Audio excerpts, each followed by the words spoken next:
Welcome back to the Dallas Bankers Club. This is Dean Rosencrans, founder of the Dallas Bankers Club. Today I have some very special guests with me, Eon Washington with Fusion Labs and Janie Bordner with Community Council. You know, I've been thinking about this show and our two guests today, and I had met Eon a few months ago, and he's in the technology business.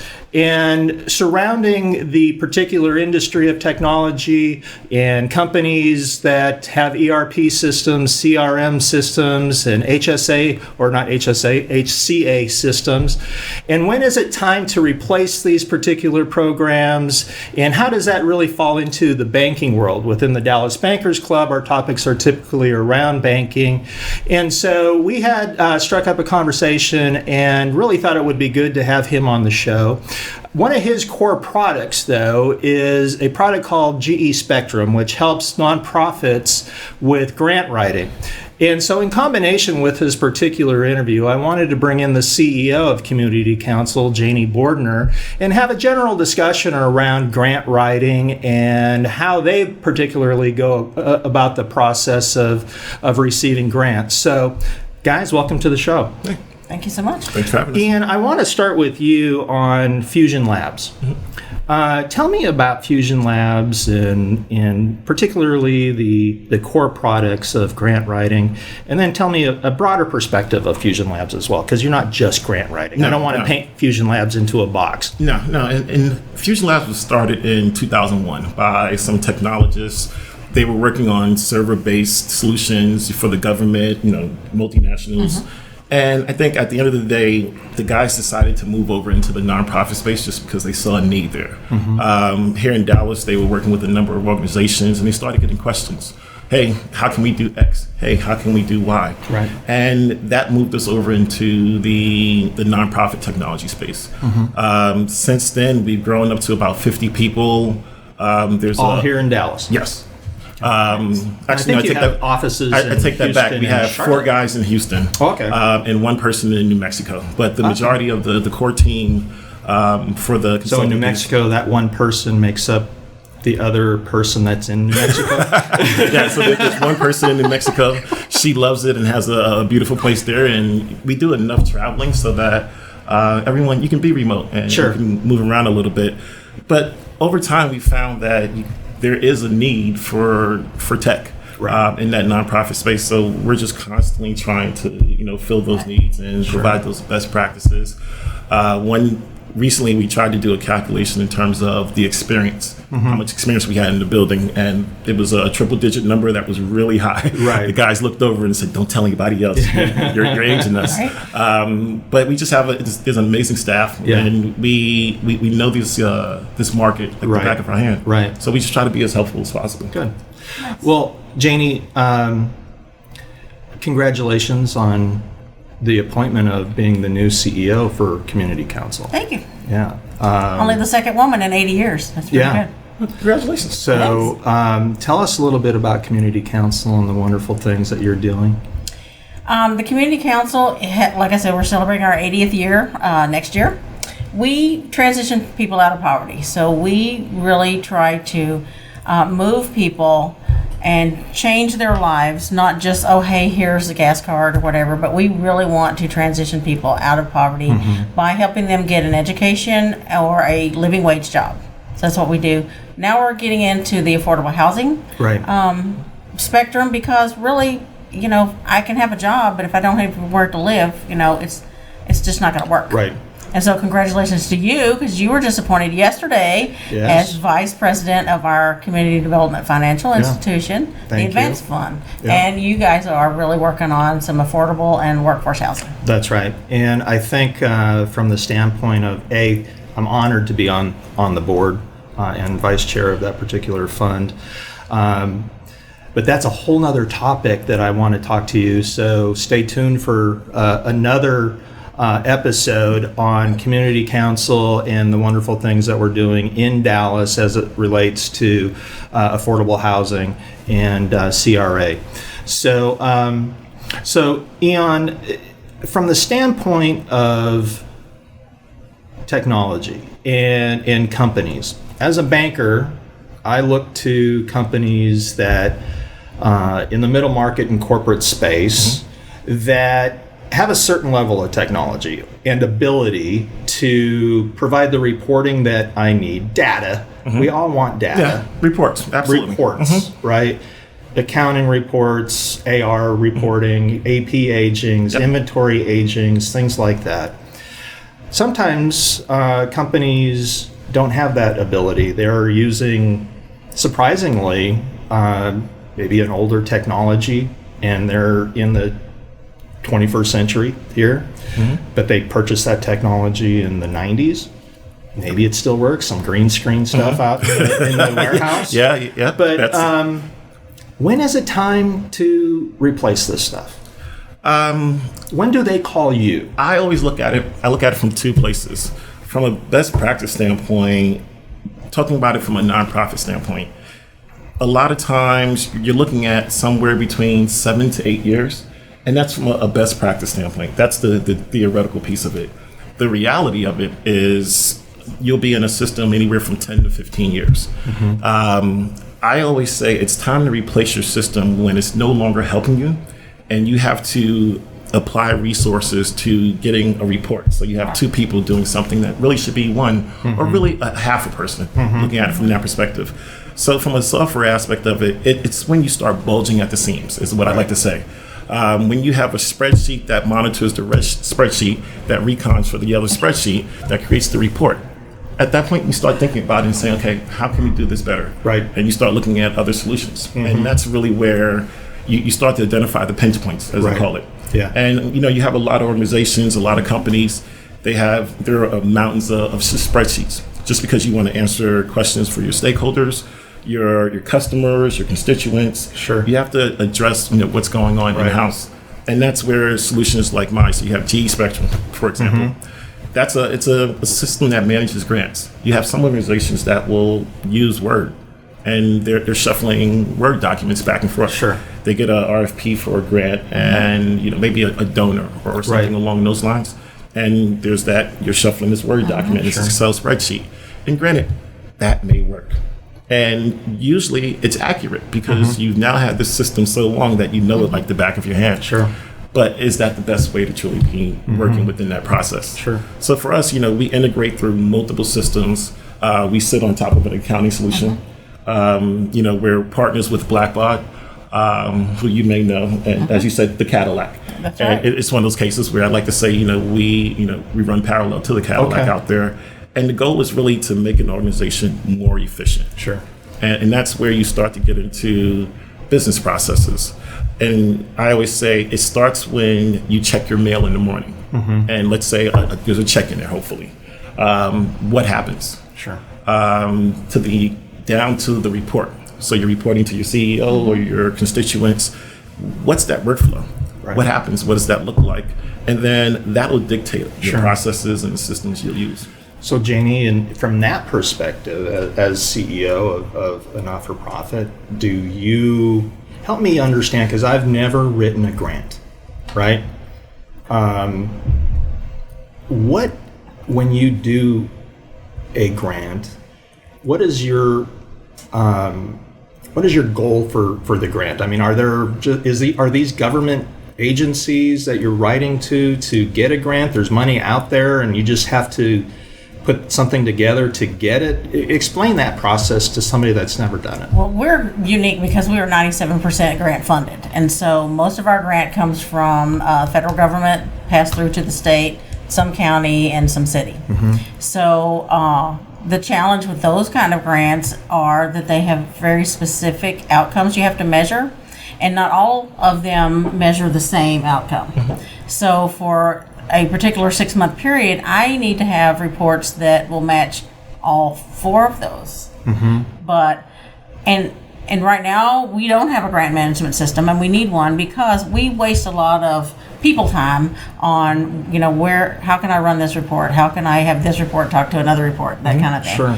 So, and if those people don't stay with you forever because people move on, then you have to reinvent the wheel every time. So the whole process thing, I get that, and a lot of times smaller nonprofits do not understand the need to have a process put in place because we run from the heart. I mean, people in nonprofit are very mission driven. They are not paperwork driven. So sometimes we forget that we need to run like a business. Sure. Yeah. So normally we get an RFP that says, look, we have this much money for this service, and these are the things that you have to do in order to get this money. Okay. But we also get money, and we send out RFPs because we grant money to other people as well. Give us an example of. So we get money from the state for our youth program. Okay. And so all the money will come to us. We send out RFPs for vendors and certain zip codes to deliver the services that those youth need. Okay. So we have to do that. So as like well. a back to school type scenario. Absolutely. And they come to you and say, hey, we really need $10,000. Correct. Okay. Got it. So, And how, is it mostly just Dallas that you're servicing, or is it all of Texas? Well, it's kind of strange because we also have 211, and that services 16 counties in the North Texas area. We have the Dallas Area Agency on Aging, which is Dallas County only. Our poverty alleviation grants are for Dallas County, but our workforce grants are for the state of Texas. Okay. So we're very strange because Right. we do a lot of different things. Okay. So, Ian, from the standpoint of grant management, help me understand what needs to be managed. You mentioned stakeholders. Who are the stakeholders? So obviously you got Janie, who's the CEO. She probably wants to see a daily report what's of happening. cash in, cash flow, etc. What's happening? Is that pretty much what a grant management system does? It's one facet of it. Okay. You're going to have multiple stakeholders. So I always say you start with your constituents. What's your mission? And those are the people that are applying for the grants, and use your vendor in your example. Right. So my solution, for example, Spectrum, we can help with that process because we have an online form. So you can reconfigure applications based on your programs. Okay. And Which is nice. that will integrate with your accounting system at the end of the day. Sure. So again, one less thing you have to do, Absolutely. one less email you got to send, one less document you got to print out and somehow lose, if it's anything like in my world. Right. On the other side of that, you may have, especially in the grant world, you're going to have donors. You're either going to have fund advisors, or you're going to have high net worth individuals that want to set up funds within organizations to help other communities, other people, other individuals. Sure. And that's always the cool part, because it becomes that intersection between banking, Yeah. your world, and then my world. Yeah. Because sometimes it's the same person, whether it be fund advisors or an individual or a group of individuals. That's really cool from that perspective, because that's where you start to get into application processes. Right. That's when you get into tracking expenses. One of the interesting things about nonprofits, and you deal with this on a day-to-day basis, you have to track every dollar. You have to know where the dollar came in and where it went. Sure. And I say dollar, it could be a nickel. And so anytime, the more transparency you can provide to your constituents, your donors, on both ends of that spectrum, the easier your job is. Sure. And it's also, it gives a level of comfort to the people that are Well, that's involved. what I was thinking is that if I were a high net worth individual and Janie was sitting across from me asking me for $1 million, that I would probably ask, I want to see a report. I want to know where it's going. Does that happen? Where Yes, they're all asking? the time. Absolutely. Okay. So not only do we need to report to the people that give us the money, the grantee or the grantor, when I go out and ask people to help support our programs, I need to be able to tell them what their money does. Right. If you give me $5,000, I need to be able to say that $5,000 is going to pay for an associate's degree for one student. Right. So I need to know all of those. You have to have that level of detail. Absolutely. Yeah. And especially with the dollar amounts that are involved. I read a report recently. There was something like $3 trillion in donor advised funds in our world, which are groups of people that set up funds to benefit communities. Think Community Foundation of Texas, for example. Is that a client of yours? Yes. Okay. Yes. They're where? They're here in Dallas. They're in Dallas? Yeah, they're here in Dallas, right off of 75. Okay. They're been a long time client. They're probably, I say they're part of the reason we moved into this world, because we work so closely with them. They're a fantastic example of they had a need, and they still do. We still work with them on different solutions. And we like to look at it as partnering with organizations and saying, okay, you have a problem, we know a solution. Let's figure out, how to help. Yeah. And I think it falls in line with something you said earlier off camera. That may work for really large organizations, but what about the really small organizations where it's grassroots? And I think that's where it starts to become a responsibility of people like me to make sure that we're positioning products that everyone can use. So as an example, the Dallas Bankers Club, as the founder, originally I had this big vision of, get all these bankers together in various communities around the country. So the Dallas Bankers Club, the Houston Bankers Club, and just keep replicating it. But not just to get together and have a happy hour. There has to be a reason, I think, that we come together and have fellowship and just talk other than just talking deals. Right. So my idea would be to sponsor a charity once or twice a year, or at an event, right? We put some money in a coffer and at the end of the evening we give something away. And by the way, folks, we do have a happy hour. This is the commercial break. We're going to take a break for our next sponsor. So tonight, actually, is September 12th, and we will be having a happy hour. And it will be one of those events where I do hope that our 200 bankers that potentially arrive will put some money in. I have a real special guest that is actually a professional auctioneer. His name is Mike Jones. He actually has his own show and here at Real News. And so we're going to actually have some, I want Mike to do his thing. I mean, he's amazing, right? I mean, he can do a speed auction like that, and hopefully we can raise some funds for our charity of choice. But at the end of the year, I want to have a big charity, right? But I don't know anything about setting up, how this thing is done. So I'm looking for those individuals that can help me. But who knows? At some point in time, do I set myself up as a not-for-profit? Right? Do I set myself up as a corporation, a partnership? What is it? And then if you replicate it over the country, then something like a management system of, it is a not-for-profit. We're here to have a good time and do some good things in our community. Do some good and have some impact. That's right. Have some impact. Yep. I mean, something. I want to leave it. We talked about this, Janie. A lot of people want to leave a legacy, but they don't know how. Right? Oh, sure. Well, I think the Dallas Bankers Club gives local bankers the ability to have a say in where their funds go. A lot of times in banking, we are told, hey, start or join the United Way, and we're part of the United Way, and the funds go there. Great organization, we all do it. But sometimes we want to do something else. The North Texas Giving Day is one thing, and I know you're part of that September as well. 19th. September 19th is the Giving Day.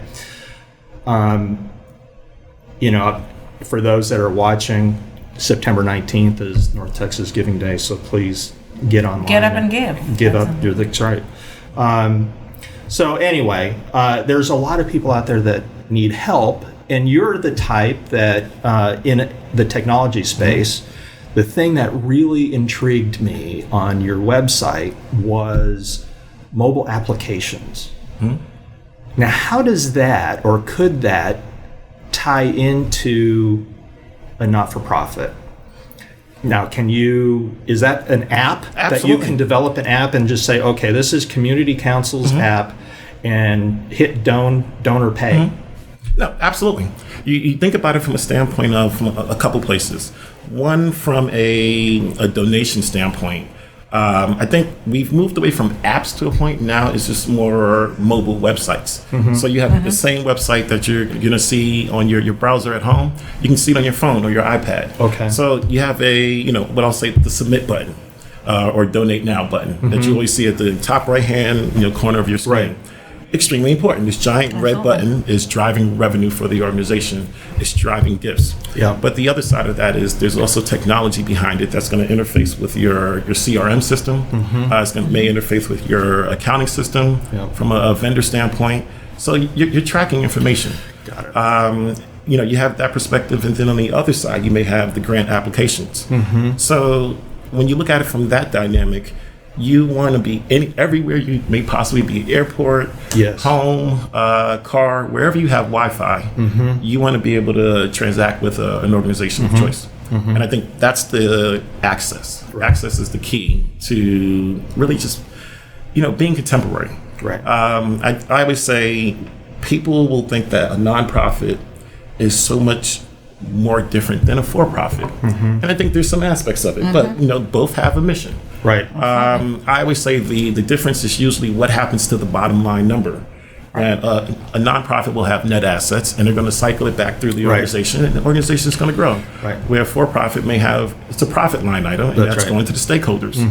So I think once we keep that in mind, if we run and manage nonprofits the same way or similar to what we do in the nonprofit world, it opens up a different avenue. Well, that raises a very good point, because it takes a very specialized type of bank to bank a not-for-profit. Not a lot of banks look at not-for-profits as we can lend money to, i.e., where's my EBITDA?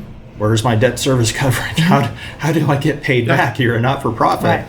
So having a system like GE Spectrum, where I come in and say, we normally don't do this type of lending. However, show me how you track your donations. And if there is this system in place that shows me you have everything all in one report, that we can see the asset values.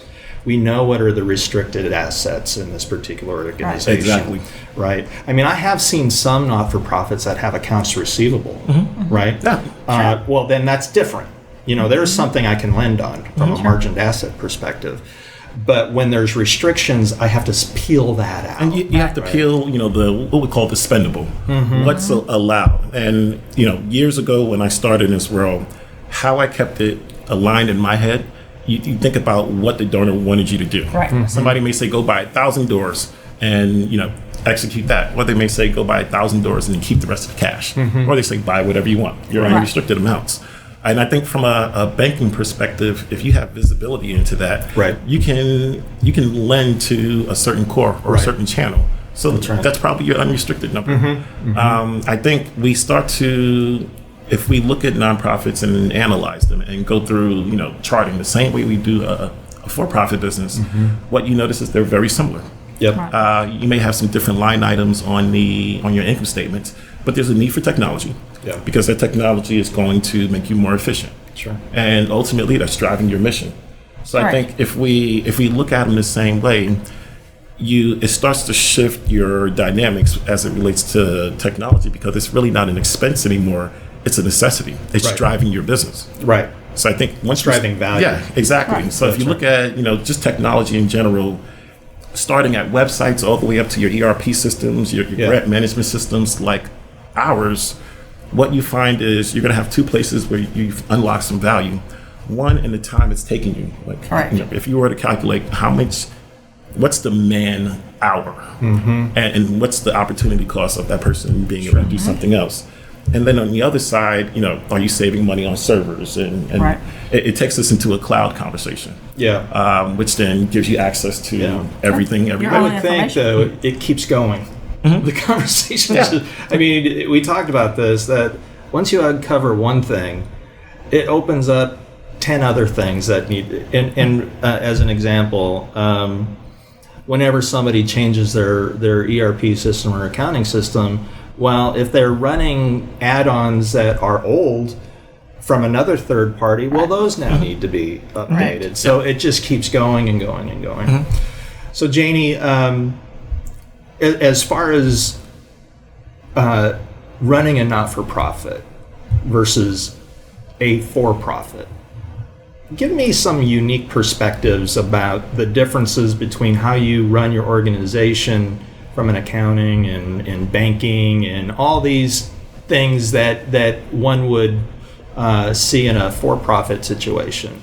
Are they similar, like Eon said? Yeah, nonprofits need to run like a business.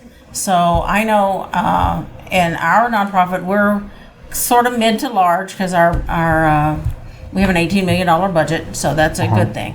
But we do incubate smaller nonprofits. And when you say $18 million budget, is that an annual budget? That is an annual budget, yes. So we have to raise $18 million. 18, and we spend more than 18. So we need your donations. So a nonprofit definitely is mission focused. So we have to have access to all of these, all of our information. I need to know how many people we served. I need to know, how much they made when they came in, what they made when they got their job through us. I need to know a lot of information in order to tell our story, to see if we are making systemic change. Right. So that's probably the difference between a nonprofit and a for-profit, unless you're in the change business, but I have to have all that information, and I have to have it pretty much on a daily basis, depending on who I'm talking to, what report is due, because with all this money comes monitoring. So every entity gets to come monitor us whenever they feel like it. So we're always getting an audit or a review or monitoring something. Yep. And if we don't do it correctly, then guess what? We get to pay the money back. And we don't want to pay the money back because we want to put more people to work. Yeah. So that must be a very interesting exercise to see the benefit of a dollar spent in your world and how that trickles into the end user. Yes. Right? We have done all kinds of reports, all kinds of studies, and so if you donate $1 to us, we give out $7 worth of service. So that's a pretty good return on your investment. Yeah. So, but we need all that information in order to fill that, But you have to have access to the information. Absolutely. Do you have to report that to the city? We don't have to report that number to the city, but that's definitely a good thing. Okay. But we do report everything else. We report how many men we served, how many women we served, what age they are, what, Right. I mean, everything. Right. We have to report everything. Well, I will give Community Council a big plug.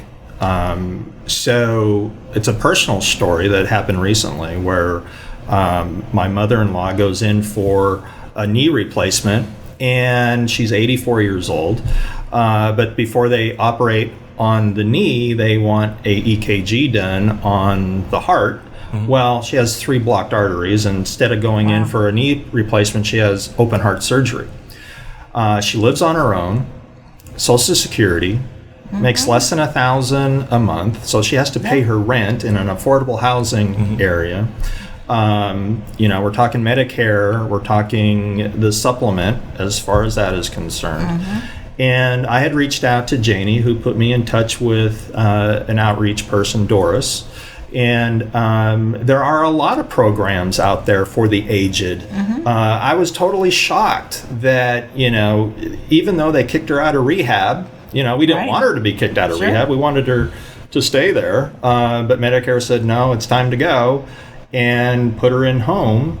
And, we still need in-home care, right? Well, that's an out-of-pocket expense, and it's coming out of, somebody's pocket. Right.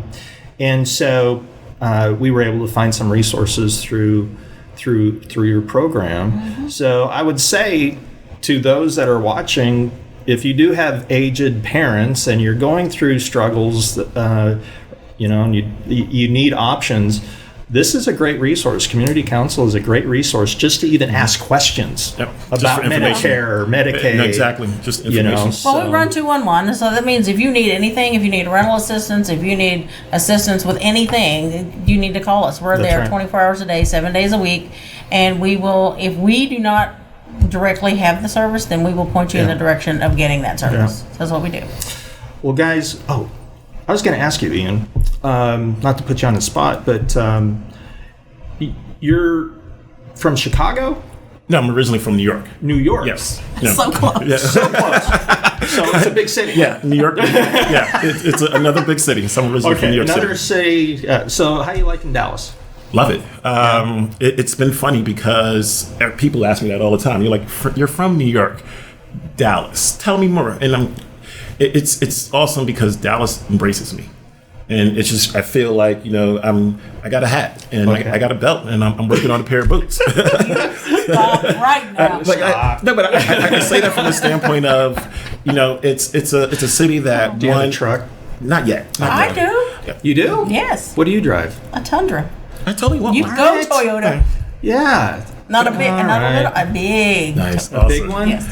Dallas embraces me, and I always feel like I've never felt like I'm a stranger in this city. Yeah. I've never felt like every now and then someone will call you a Yankee. Sure. You'll have that, but I think you get that anywhere. Yeah. But I've never had a moment of feeling like I didn't belong in the city. Well, So- I will say that networking works. I mean, it's just pretty does. obvious. So Al Bernier seems to be another plug, Al. Message. Another sponsor message. But we met through Jeff Crilley. In a way that you were walking out. Yep. Tony Banks from Grant Thornton, you were with Tony. And I happened to be at Al's with Jeff, and one thing led to another. No, that's exactly the case, and that's been my experience everywhere. Neighbors, I think it's you get to meet everyone. And, hey, you should meet so and so. Right. That's been the gym. I'm at the bench press, and some guy says you should meet so and so. Sure. That's been everywhere, and that's the. I'll never meet anybody at the gym. I would have to go to it the happens, gym. but it's, I think that's that. I call it the Texas pride. You're here, you're home. How can we help you? How can we make you better? We found, even from a nonprofit standpoint, I'll be working with the Dallas Foundation, and they're like, hey, we spoke to the folks at the Catholic Foundation, and they know you. And Sure. it's the collaboration, and everyone gets together and talks and trades, information and figures out, how to do things better. Yeah.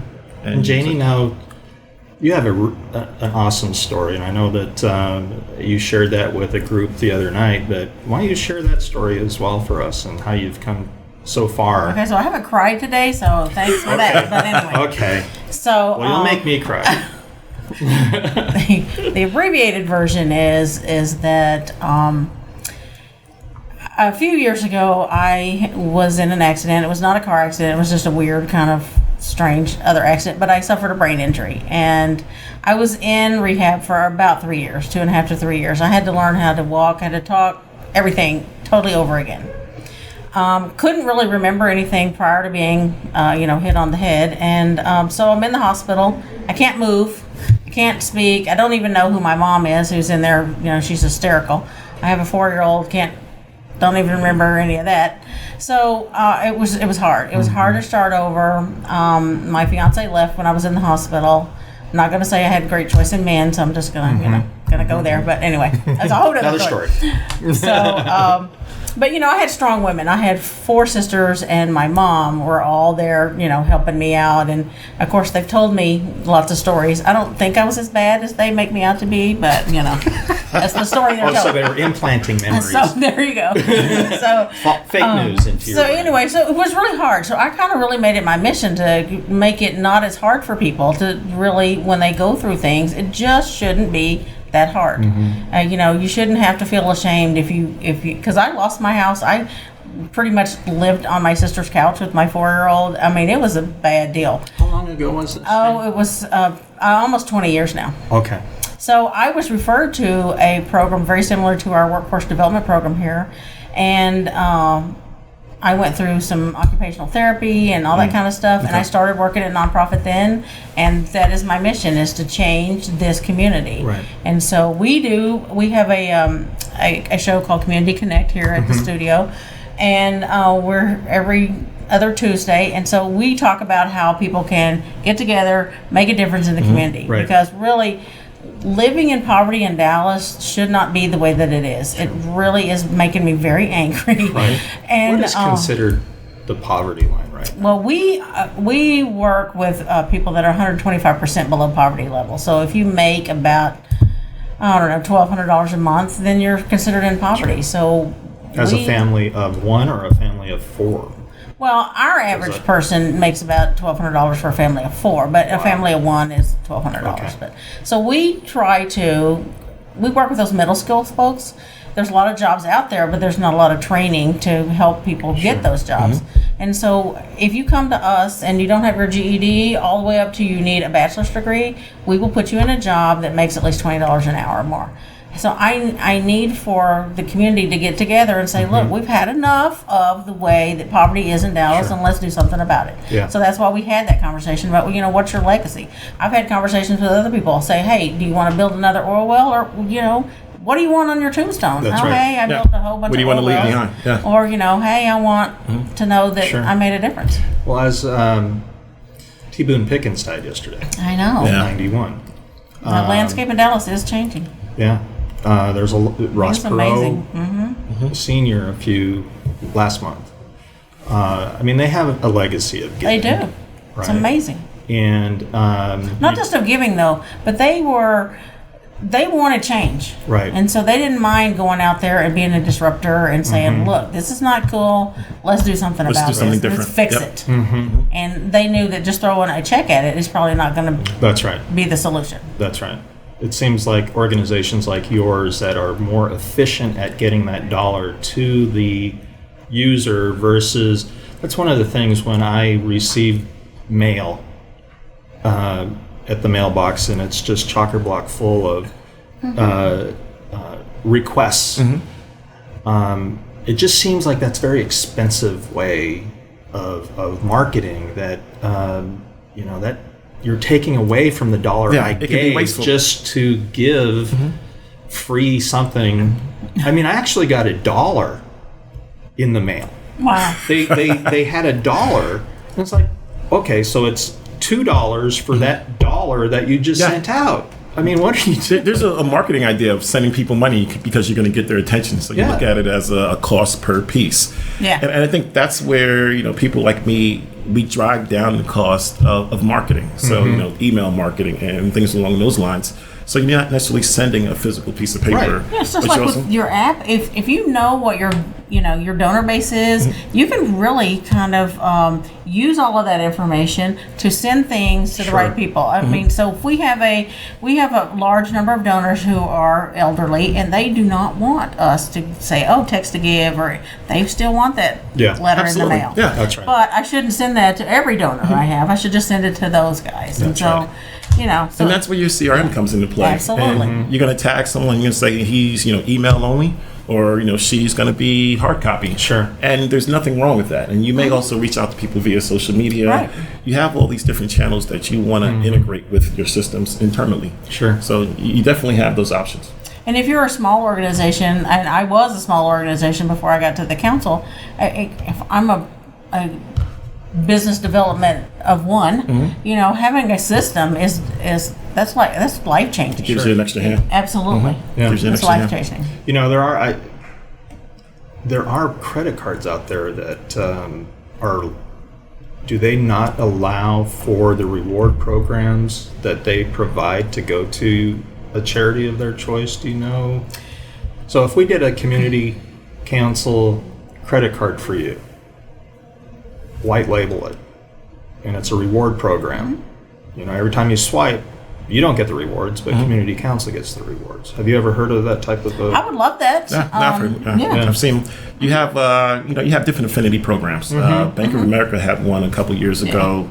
I'm a member of another, and some of them will take a swipe, or anytime you shop at a certain store, you'll get this. And that's where you start to see organizations and businesses ultimately they see the correlation between nonprofits and community giving and business. Right. So you don't necessarily have to be a high net worth individual to give back. Because I don't need the points. I don't need to accumulate 60,000 points to go buy something I really don't need. You probably don't need, and you probably didn't want items.